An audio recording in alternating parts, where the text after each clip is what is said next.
Hey! Oh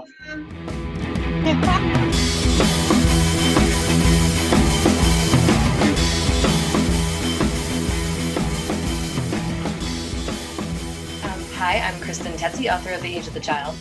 Hi, I'm Isabel, and I am the founder and firebrand of the Uprising Spark. Hi, I'm Lenora. I'm the creator of The Bitchy Bookkeeper, and we are the three founding non-mothers of Childfree Girls. In this episode, we are going to be discussing antinatalism, or antinatalism, which is a philosophical position that assigns a negative value to birth. And today we have a very special guest, Amanda, who has been a part of the antinatalist community for 10 years now. Is that correct? just about. Yeah. Okay, and she has also created a short film called The Efilist, which is available on YouTube now to watch, and we'll be including, there's a link down below which you guys can watch, which we highly recommend. So we'll start off first with, Amanda, you can tell us what exactly antinatalism is, and get into Efilism and explain how those are connected. Sure. Okay, so antinatalism essentially at its core is basically saying that procreation is unethical. And it, more than anything, the basis for why it is unethical is the belief essentially that life creates suffering. It creates lots of other things too. Life is not just suffering. There's all kinds of experiences in life. It's a big medley of all types of experiences, but it's the suffering that has all of this value weight. And essentially, we are the products of a system that was broken from the beginning. DNA didn't go to school as far as, how to create life, how to create happy life forms, how to create life forms that don't suffer. It's just this sort of accident of biology that happened, without a whole lot of explanation. And it doesn't care. It doesn't care what we go through. It doesn't care how much we suffer. And there really just isn't any reason to keep perpetuating this bad program. We as living things, we need life to be so many things. We need it to be good. We need it to be, we have so much need out of what we need to get out of it. But when it comes to keeping that going, creating more life, then it becomes an imposition that I don't really think can be warranted. We shouldn't really have the right to create more hunger, more thirst, more need. There's already so much need in the world. We really shouldn't have the right, essentially, to create more suffering. So antinatalism is this idea that's been around for a tremendously long period of time in the world, in one form or another. But it was really only in 2006 that the term was coined as a philosophical term, sort of, interestingly enough, sort of at the same time, somebody by the name of David Benatar, who's a South African philosopher, coined it, and also the Belgium writer Théophile de Guéraud. They seem to have kind of come up with it, both of them together, but separately.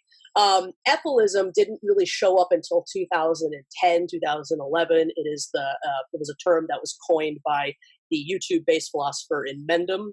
Efil is life spelled backwards.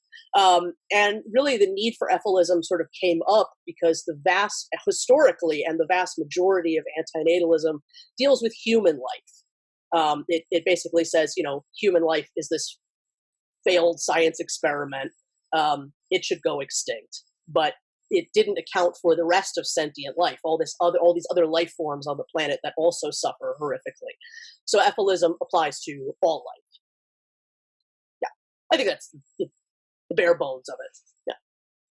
Wow. So you are an Efilist? Yeah. Do you? Okay. And can we ask? So what brought this on for you? What's your journey with antinatalism and then specifically Efilism? Sure. I mean, most of my life, I would say, before I found any of this, it was like I didn't necessarily not want kids. I didn't necessarily want them. It was sort of a blasé idea that there was a time in my life where like it could have happened. I could have fallen into it, as I think a lot of people just do. They're not thinking, so the majority of people that are on this planet are the products of people who didn't think about it particularly hard. And so could I have fallen into that? Maybe, and so, but then, so I'd been making YouTube videos for a couple of years prior. I was a toy reviewer, so I was making Dragon Ball toy reviews and putting on crazy costumes and scaring the hell out of people. And so I was in that part of YouTube, and then all of a sudden, I just sort of, I like weird content, I like interesting content, and I stumbled upon people like Amanda and people like Derived Energy, who were talking about these concepts, and I just honestly found it so inspiring. Because it was this, I've referred to antinatalism like this in the past. It's just this despite how old it is as an idea, it's this incredibly under-chewed on piece of intellectual gristle. It's like, it's just so underappreciated and so under thought through and produced. And so as an artist, I couldn't help but just be so ignited by it. And so, just since that point, I've just basically been producing antinatalist content in one way or another, for like 10 years now. So aside from the movie, I run a contest every year, where people can make their first antinatalist video, sort of explaining why they are an antinatalist. I do the news. I do this thing called Antinatal News on different platforms like Twitter. And it basically just done my best to kind of chart the way that this idea is forming and growing and changing in the world. That's actually neat. This is not really a question; it's more of a comment. That's actually inspiring. Just I think it's how I stumbled upon the child-free community. You're kind of going, you don't have a word for it, but you see something that speaks to you, and suddenly it's like a light bulb or fire gets lit inside of you, and it's like, hey, this kind of explains a lot. Did you find that discovering antinatalism and even just the content, did it kind of help your life, your daily life, just kind of where you belong in the sense of living? Or I think it did, honestly, because I think that for a tremendous number of us, there's just so much about the way we live our lives that's just sort of this amorphous soup of like, nobody's really guiding us, through ethics. I mean, who talks about ethics? And so it did kind of, I did become a vegan because of my antinatalist convictions. I did sort of like, modern antinatalism and specifically Efilism too is very geared towards, atheism. So it connected a lot of dots for me as far as all of that goes as well. And it did sort of solidify what was in me for so long, just kind of all over the place, wishy-washy. And that, that was all a process of, like I said, 10 years. I mean, it didn't happen overnight. In fact, when I was first exposed to all this stuff, I didn't make my first antinatalism video for a full year because I really wanted to think about it and make sure this wasn't, just the product of an excited mind. So yeah. Cool. It did. It's given me a lot. Now, is all antinatalism a philosophy that trends ideally toward extinction, or just, well, I guess if you're an Efilist, that would be the goal, right? Is just extinction of sentient life? Right. Sorry, I do have a tendency to interrupt, so just tell me. No, me too, so go ahead. Slap me across the face if I do that. It depends on who you talk to as far as antinatalism proper goes. Some feel that it doesn't have to be about, it can be about population reduction through an act of lack of procreation. But yeah, I mean, it's essentially a diagnosis of life that it's not doing anything of, that it's not really doing anything of value, and that it should end. Okay, and what qualifies as suffering? I mean, suffering, anything that qualifies as suffering. I mean, suffering comes in an unbelievable multitude of forms in this life. It can be horrific physical pain. It can be horrific mental anguish. So horrific generally, not like any unpleasant emotion or any unpleasant experience. We're talking actual suffering, or well, it depends on what we're qualifying as just a regular, plain old. I don't think that there's any. I don't think that life is doing anything significant to justify a pinprick. I really don't. I don't think that it's personally. I don't think that it's doing anything to justify any amount of suffering.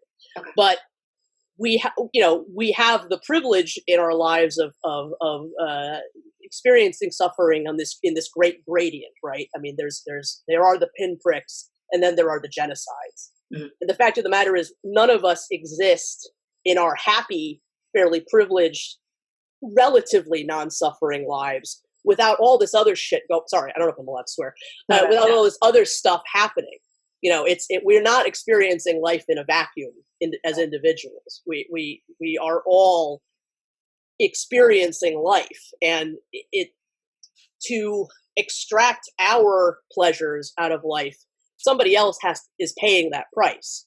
You know what I mean? We're all sitting here in front of nice computers, having this very intelligent, conversation about what life is and what should happen to it, while people are basically slaving to create these computers, and so so there's no way of escaping that gradient, even if you yourself are not experiencing necessarily the worst of it.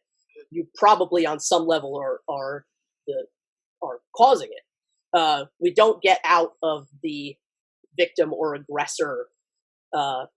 There's no way of escaping the two sides of that coin. You're either one or the other. And, we are pretty young. We haven't experienced the worst of what life has. There's this thing called death hanging above our heads. So it's very easy, I think, for a lot of us to write the product review of life in the middle of our addictions, so to speak, when we can have this enjoyment of it, but it's not really the full story. And is that at all a cultural idea, though? Because there are some cultures that don't think about death the same way we do. They don't treat it as either a taboo thing to talk about or as a tragedy to fear. And then I also wondered, kind of in conjunction with that, just because I'm talking about the cultural aspect of something like this, because it relates to suffering. And I don't know that animals, I guess animals cause each other suffering, but I guess that could also be chalked up to their own food chain. They're not doing the same harm humans are doing. Humans are enslaving other humans. Humans are doing absolutely terrible things to other humans, and in the name of things like giving us computers. But if there were ever possibly a way for human civilization to operate more like, say, a tribe in Botswana that basically lives off fruits and nuts, would that, if we were better, if we were just better people, if we learned to exist in a way that was less destructive, less cruel, do you think antinatalism would still be necessary? Well, I want life to be better. Let me just start. There was a number of questions there, so let me make sure I'm getting to. No, not at all. I just want to make sure I'm getting to everything. I think the first thing that you asked was about death in different cultures. I think we can put all kinds of pearls on the giant pig of death and call it this beautiful thing. Not beautiful, I think dying sucks in all cultures. I think the pain of leaving this world is not fun or not a good experience, no matter where in the world you are. We may have different ways of dealing with that, but the bottom line is, why create a new human life to experience that? Everything that we build in this lifetime, all of this individuality and the things that we create and our ambitions are completely humiliated and destroyed by sickness. The process of death, not, death we can argue is or is not a harm. I think it is. But the road to getting there is pretty nasty. So I think that, yes, there are definitely cultures that deal with it a lot better than ours. But again, the road there, the process of dying is pretty nasty across the board. That is just a sentient, part of the sentient condition, I think. I think that, I always kind of, my friend in Mendham always kind of lays this out of okay, you have antinatalism as a sort of plan A, you know what I mean? But the plan B is to sort of these societal fixes, how do you make the world a better place? How do you make it more livable for all of the living things in it?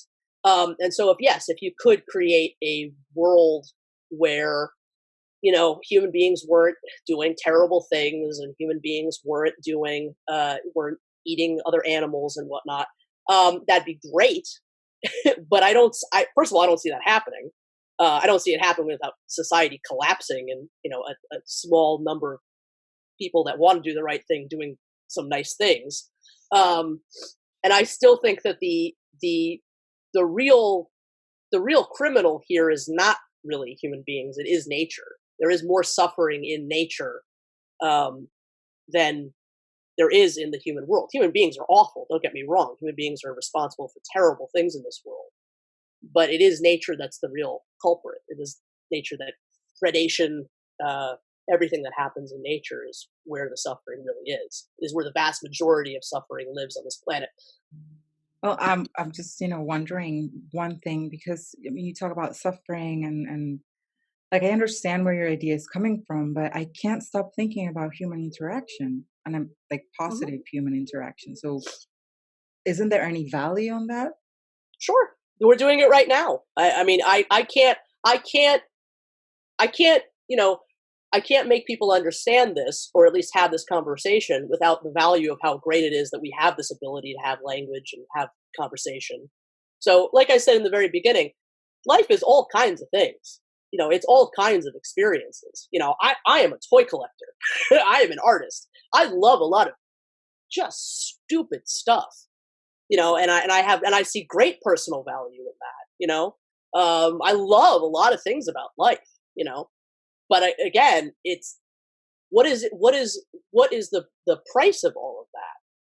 And I don't think that it's worth the price. And I definitely don't, as a living thing, I'm kind of forced to pay that price. I'm sort of forced to be a pawn in the bad program. But signing somebody else up to play that game, I don't think it can be justified. So what does the antinatalist movement, or the people who are part of this movement, what do you guys do in terms of putting your word out there? What do you want to achieve with your message? Well, I think that unfortunately we're still very young as a movement, and this is just the truth, the vast majority of people that call themselves antinatalists, Efilists, are not particularly at the point where they're brave enough to be as vocal as I think we need to be. So it's a real phenomenon. One of the things I do in the antinatalist community is I'm also sort of the archivist. So it's a real phenomenon that the vast majority of people who make a video, let's say, expressing their antinatalist beliefs, take down their video because they're scared. They don't know what the cost of in their lives it's going to do, because nobody talks about these things, and nobody really knows how to deal with it. So things like traditional activism, like marches, like all that kind of stuff, we don't do that. I hope that we'll get to the point of doing that at some point. But I think that the vast majority of people that do engage in antinatalist activism, such as it is, that's really it's a wheel that we sort of unfortunately have to create, because nobody's really done it before. What does antinatalist activism look like? I mean, that's literally a Lego set that we are writing the instructions for at the minute. So I think art is real important. I think it's an excellent, there haven't really been very many antinatalist artists in the world. It's a very unexpressed opinion in the form of art. And I think just talking, putting it in people's brain. It's not so much, I think the onus needs to be taken away a little bit, at least, from convincing people and making people antinatalist. It's just having the conversation. And I think that's the most important thing that needs to happen right now. Aside from that, I don't know. I don't know where it has the possibility to go. I don't know. But I mean, I watched a couple of episodes of this podcast, previous podcast episodes. And I think that the idea of ending subsidies for people with children, I think that's a very important thing that needs to happen. I think anti-procreative people of all kinds need to be a voice in elder care. in childcare. I think we need to take care of people. And I think that all the old rules of how you take care of people, like the elderly, has to be rewritten so that people don't have to have this idea in their head that they need to produce people in order to take care of them. So there's all kinds of societal things that I think we really can be a very important modernizing voice for. So yeah, I hope that answers it. And just curious, what is the most radical idea that you have either conceived or heard within your movement to, change what we are right now?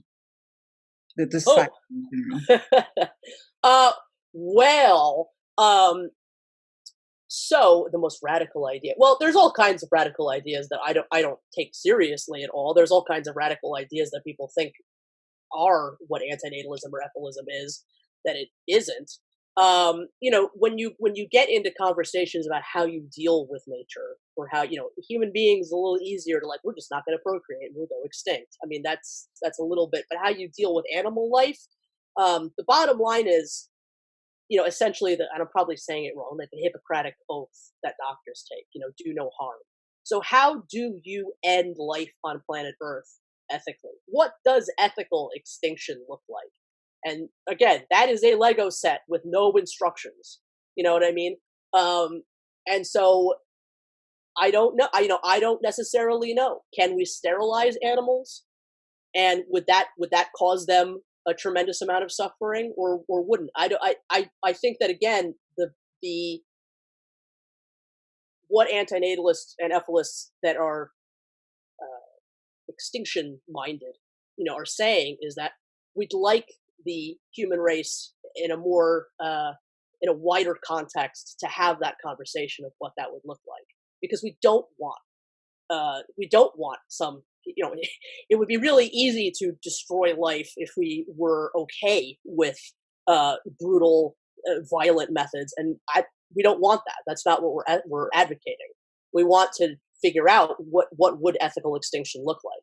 So there is the probably the most famous controversial idea in antinatalism or efilism, specifically efilism, is the red button thought experiment, which didn't really originate with efilism. But it's, if you had the red button in your hand, and if you pressed it, life would just poof. No suffering, no nothing bad happening to anybody. It would would you press it if everything could just go away? Literally, the universe is unplugged. And a lot of antinatalists and efilists, myself included, would say, yeah, I would. However, I completely admit that in doing so, you would be violating the social contract. You'd be violating consent. So it's not a particularly ethical solution, but it's a thought experiment. It's not a plan. It's a thought experiment. It's a would that be something that you would do? And I think it does kind of show the emergency that life is. Yeah. Please sit tight.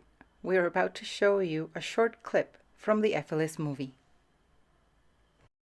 Once in a castle long ago, there lived Dr. Frankenstein.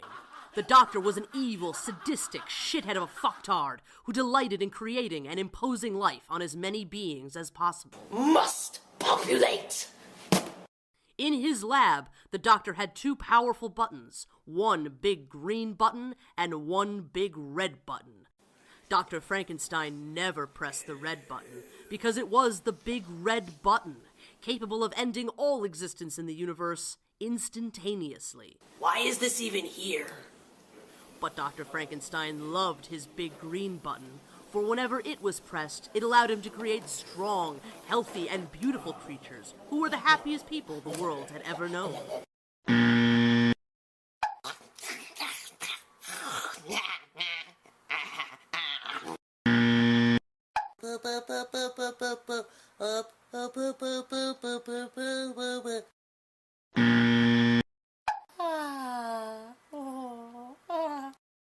However, for every 10 of these stupid happy creatures, a Frankenstein monster was born. Life sucks. Hideous, diseased, blighted with 1,000 horrors, miserable. Fuck. Out! and banished. The link to the full Efilist movie is in the description below.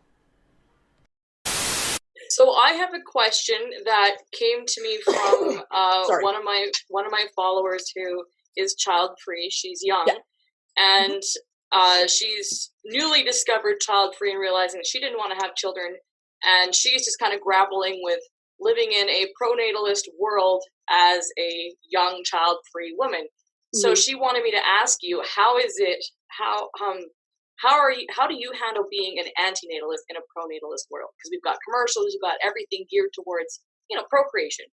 So just and you have given a lot of good examples, like you use your art and you're finding ways to express it. But like on a daily basis, is there anything else that you do to survive like a decent existence in this kind of environment that we live in?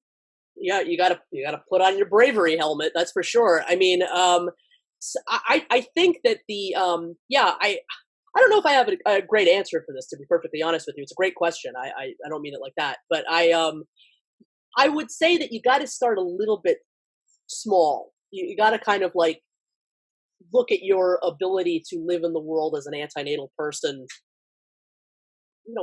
Punch yourself in the stomach little bits by bits to sort of toughen your stomach muscles, so to speak, metaphorically. I'm not afraid. I mean, that's just the bottom line. Is I don't really care if people don't like me because of it. And I think that a lot of people do worry about that. They worry about what it's going to mean as far as their relationship with their families. That's a big one. What it's going to mean for their friendships, what it's going to mean about all kinds of things, all the ways that they interact with the world. When I was in graduate school, my entire thesis was about antinatalism and Efilism. So I literally spent 2 years just talking to people about this pretty much and making the Efilist. And so that, I can't hide it even if I wanted to at this point. Like I was a guest on the show Tosh.0 because a part of the movie went viral. So it's like, I can't get away from it. And I honestly, I'm very proud of it, if you want to know the truth. I mean, I know you're not supposed to benefit from your activism personally, but I also think that when you're an activist for a topic that's sort of like under the radar as antinatalism, you're not going to be able to do both. You're not going to be able to not gain from it a little bit, so to speak, and be able to deliver the message. I think it's something that people really need to hear. I think it's a really vital idea in the world. And so I want people to sort of have that attitude a little bit more. I want people to be proud of their antinatalism or their child-free-ism, their anti-procreative stance. I think people should be proud of it because it does take an incredible amount of undoing what you've been told and what you've been taught. It really is sort of a battlefield that we all have been on. To dismantle in ourselves and stand away from, all these things that we have been, that the rest of the world has been sort of polluted with, essentially. So it's not easy, and especially if people are, if you have any kind of social anxiety or whatnot, I'm completely sympathetic to that.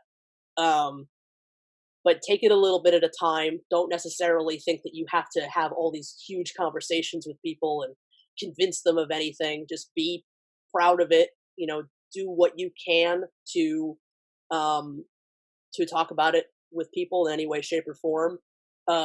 Try not to, and this is a tough one, but I mean, try not to devolve into hatred of the other side to the point, because I think a lot of people do fall into that. To where you lose the plot, essentially. This is about changing the memes in society. And it can't happen without your voice. It can't happen without you saying the words. So, patience. And, yeah, I don't know.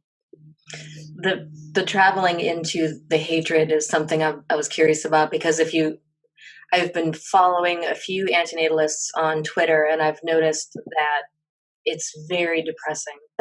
Mm-hmm. Yeah. And it's very angry. Yeah. And it got me wondering about whether not whether antinatalists begin as unhappy people, but whether moving into antinatalism has a tendency to create a period, at least, of unhappiness, because going into this means you're doing research into it, and doing research into it means you're hearing all of these messages of the suffering caused by people, all of the suffering, but just all over. And that's a heavy thing to carry with you every day. And so you think, I'm going to enjoy Jesus. It could even be an apricot. I mean, who knows? Sure. There are studies that show, there was a study I read about with 2 trees placed side by side, and a scientist came in and he hacked one of the trees up with a machete, and the other tree was hooked up to electrodes. The guy who did it left, and then one by one different people came in, and one of those people caused the electrodes to, I don't know if this is I don't remember, it was so many years ago, I don't remember if it was used for fictional purposes or if it was real. Mm-hmm. But I think a lot of studies have showed that there is some sort of sense in the world beyond humans and beyond other sentient life that we call sentient anyway. And we don't even know, I mean, to even think that our capacity for understanding this planet, this universe, this vast, infinite universe, to think that we have even an iota of the ability to understand as much as we think we understand is, I think, the height of arrogance. I mean, there are people who see colors we can't see. There are colors we can't see. So if there could be this whole realm of existence or understanding or anything that we have absolutely no way of measuring or even acknowledging. So knowing that, we could be causing suffering just by walking on grass. And if you go that far, or even not that far, I think it could be hard getting into this, to live a day-to-day life without thinking, my computer was built by little child laborers. This diamond I'm wearing was probably pulled out of a cave by a slave. I mean, everything has potential to cause suffering. So when you got into this, did you notice whether there was a period of adjustment where you were just really down or even angry yourself, and that you had to, almost become desensitized, or at least cope with it before you could say, okay, I'm going to create a balance. I'm going to learn how to actively promote this idea without becoming absolutely consumed by it and just utterly depressed. Well, speaking to the first part of what you said, which was had to do with, I'm trying to remember the first thing you said now. Sorry. Like all the people who are like on Twitter who are angry. Oh, yes. I'm so sorry. That's okay. I will say that I think the hatred and the anger and the misanthropy is a problem across the board with anti-procreative people. That is not to generalize. Obviously, like, there's wonderful people like yourselves in the child-free world. There's wonderful people in the antinatal world, Ethel world, the vehement world, absolutely. But there's a whole lot of, like, baby hate and parental hate that is so unproductive and so besides the point of anything that any of us are trying to do. And I think it really is an itis of our anti-procreative world across the board that we do need to address a lot. And I've tried to address it in various ways, and people don't like it very much because they want their freedom to hate the children and whatnot. I think people are free to dislike, hate, whatever they want. But again, speaking to something my friend Amanda says, there is a real difference between psychology and philosophy. So we can have our psychologies, we can have our hatreds, we can have our individual bigotries and whatnot. That's fine. But when we're doing philosophy, or when we're trying to really say something about the world, let's be philosophers and a little bit more reasonable at the very least. So I do think that what you're seeing there. Yeah, I don't condone it whatsoever, and I don't like it, and I think it needs to change big time. Yeah, I do absolutely. I think there are some people who are destroyed by this. I do, and I don't know that they come back from it. It's not that I don't understand. It's very different than my experience of it, because I heard about all this stuff, and I was clued into all this stuff, and it made me want to like go. It made me want to create. It became the baby I'm not having. You know what I mean? It became this creative exercise for me, and I know I'm kind of a minority in that. I don't think that it has to destroy anyone's life. I really, really don't. I just think that the underpinnings that people do they're from the time we're tiny little kids, we're told this is going to be life. This is children in your future. This is what to expect. This is what to work for. Life is good. All of these things. And when all of that is kind of taken away, you have to expect that it's going to completely screw people up. I don't think I really went through any period of that personally, but I know people do. And I think especially when people this is where I think people have to be a little bit careful too about who they talk to when they're in the early phases of their antinatalism, let's say, or whatever anti-procreative type you might be. Don't necessarily talk to your parents first thing, because a lot of people have had that experience that I've talked to anyway. It's like they read about antinatalism online and then they run to their mommies and they're like, I was imposed upon, you shouldn't have done, and they have a very emotional reaction, and then the parent gets complete, just basically, I've had experiences of people's parents telling them to kill themselves. So a lot.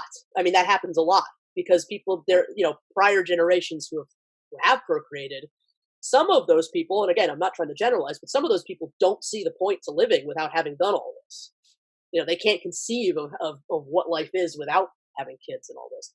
So, as cheesy as it sounds, I think we need to be there for each other more. I think we do need to create a wider child-free antenatal world where people have something people to fall back on.